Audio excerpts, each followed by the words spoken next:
And we're live. If you want to learn how to sound confident, it's a great idea to actually first learn why people sound nervous. Because if you can learn what not to do, that is a huge part of the battle already won. And today, what I'm going to do is share with you 3 reasons why you might be sounding nervous while you are presenting. If you're watching this live on YouTube or LinkedIn, do put a little comment down. Let me know that you're watching. Let me know what you think are some of the key signs that someone sounds nervous. It'd be great to have a little bit of interaction. And of course, if you do have any questions, you can ask them to me live and I will give you a live response. And if you're watching this on repeat, still comment and I'll get back to you later with a response. But let's get into it. What are the 3 reasons people sound nervous? Well, the first one is no doubt something that you have heard of before. Something you've heard of, but you probably still do. And that is filler words. You know what I'm talking about here. The M's, the ums, the likes, you knows, the so's. Those little words which don't have a lot of meaning are not needed in a sentence, but keep popping up again and again and again and again and again and again. It's important to establish that saying so, like, or, you know, now and again is no problem. But if it's in every single sentence, it's a big issue. So how do we remove those filler words from our speech so that we sound more confident? Because if I talk to you a little bit like, you know, this when I'm trying to deliver a presentation, I don't sound too good, do I? The key, first of all, is to learn 2 things. The what and the where. Establish what filler word you commonly use. So for instance, if you're someone who says you need to first be aware of that. Know that you're an type of guy or an type of girl. Then you can move on to the where. We need to figure out where in your sentences you use Do you use it at the end of a sentence? Or do you use it in between a sentence? Or do you use it at the start of a sentence? Figuring out where you actually use your filler word will give you a big advantage, because then you can begin to become more aware of the moments when you're about to say a filler word and you can literally stop yourself and take a pause instead and then continue on. It is completely fine to leave a little bit of silence between your words. But to do that, you must first become aware of what the filler word is and where it is as well. We've got someone on LinkedIn saying, could 0 preparation for a presentation be the greatest respect you could ever show your audience? I imagine you mean the greatest disrespect potentially there. Quite possibly. You certainly want to be able to put as much preparation in as possible. But life is a little bit complex sometimes. Sometimes we've got lots of other deadlines than a presentation, or sometimes we're just given the presentation last minute and we still have to step up in those moments. But a very good point there. Going back to the filler word equation, figure out what your what and your where is, and then slowly look to reduce your filler words. Now, let's say you add maybe 20 times in your presentation. I want you to make it your goal to add just 18 times in your next presentation, and then try and get that down to 15, and then 12, and then 9, and then you'll probably bounce back up to 13, and then try and go for 6. It's a slow process of slowly removing the filler words. It's not going to happen instantly, but it will happen if you consistently try to remove them with a little bit of silence. All right, so moving on to our second point here. I think person who mentioned that last comment meant authenticity. Yes, it's very important to speak with authenticity. Absolutely, no doubt about it. And apologies, for some reason, I can't see your name. It just says LinkedIn user, but I really appreciate you tuning in. Moving on to the second reason people sound nervous. Now, this is something you might not have heard of before. It's because people use weak words. They use weak words when they're delivering their presentation. So what is a weak word?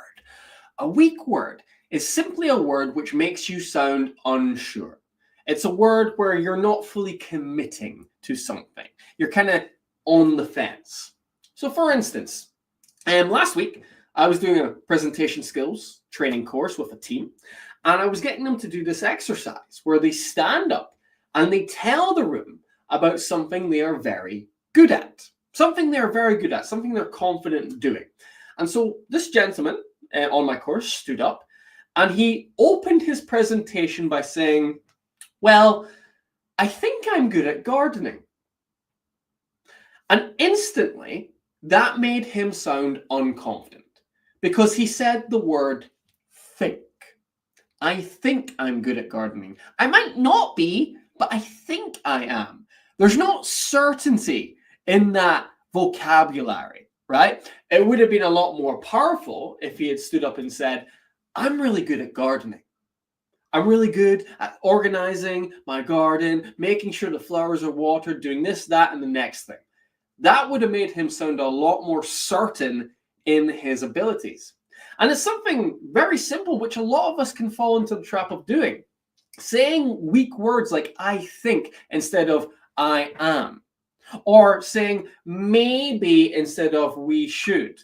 You know, these little weak words creep into our vocabulary sometimes and make us sound less sure of our points. So the best thing you can actually do to try and establish if you have weak words as you're speaking is record yourself. Record yourself delivering a presentation or even just speaking to the camera by yourself and watch it back. And see if there are any weak words or phrases that you're using in there. Phrases which indicate that you're not 100% certain in what you are saying. If you pick them up, identify them, and try and remove them for future presentations and replace them with more confident, assertive vocabulary. Jackie, it's fantastic to see you. Thanks so much for tuning in all the way from Germany, Deutschland. Wunderbar. Ich habe meine deutsche Prüfung letzte Woche und das war sehr schwierig.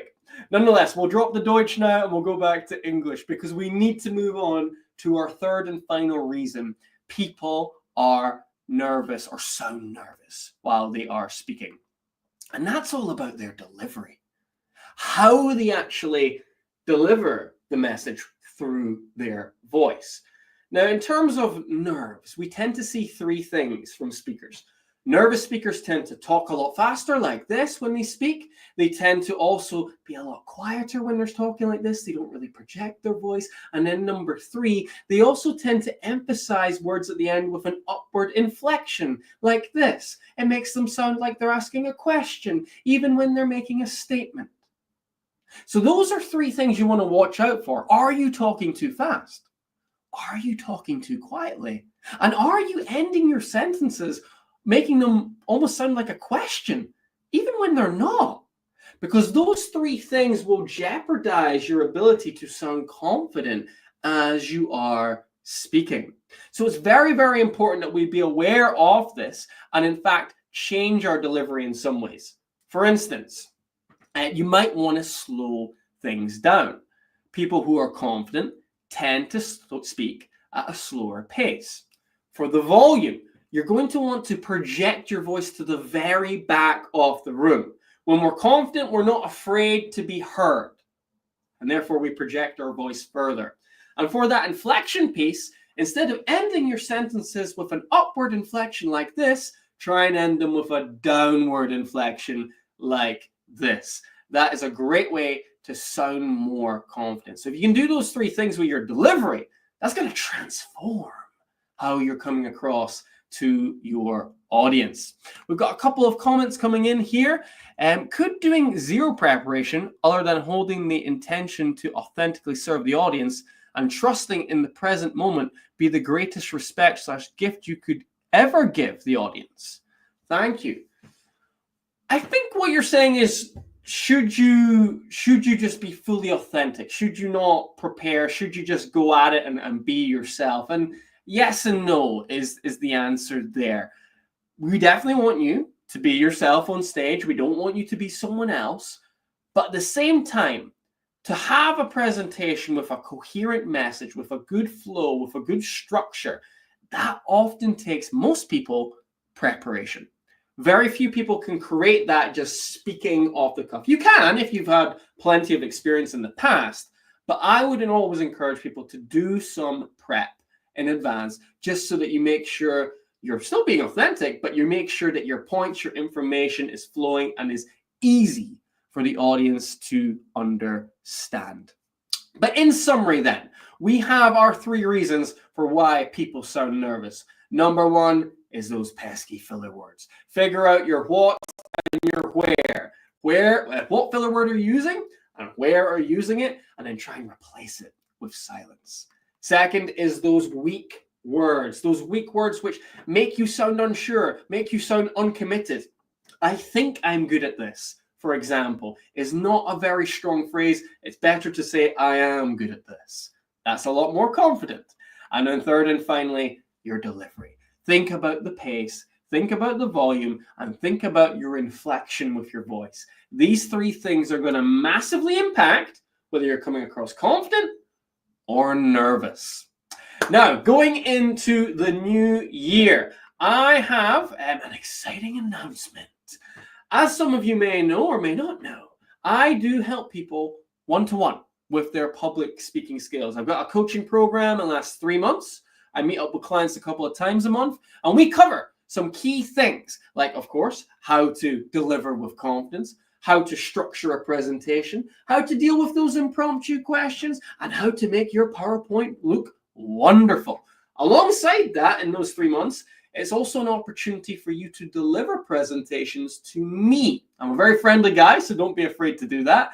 And then I can give you really in-depth feedback in terms of what you're doing well, but where you can personally improve going forward. And that is really the fastest way to get better at speaking. Having someone with experience give you that knowledge, give you that feedback to show you what path you should go down and what paths to avoid. That's going to accelerate your speaking skills massively. So if you are interested in that course, I only have right now 1 spot available for January. But if you are interested, the best thing to do is send me an email with the address on screen, kyle@confidencebydesign.co.uk. Just send me an email saying, I'm interested, and I will send you one back with more information on the course. Above all, I hope this has been very helpful for you today. I hope you've now got a better understanding of why people sound nervous and how you can avoid those mistakes so that you sound more confident. I wish you the very best for your next presentation, and I'll see you on the next live. Ciao. Tschüss.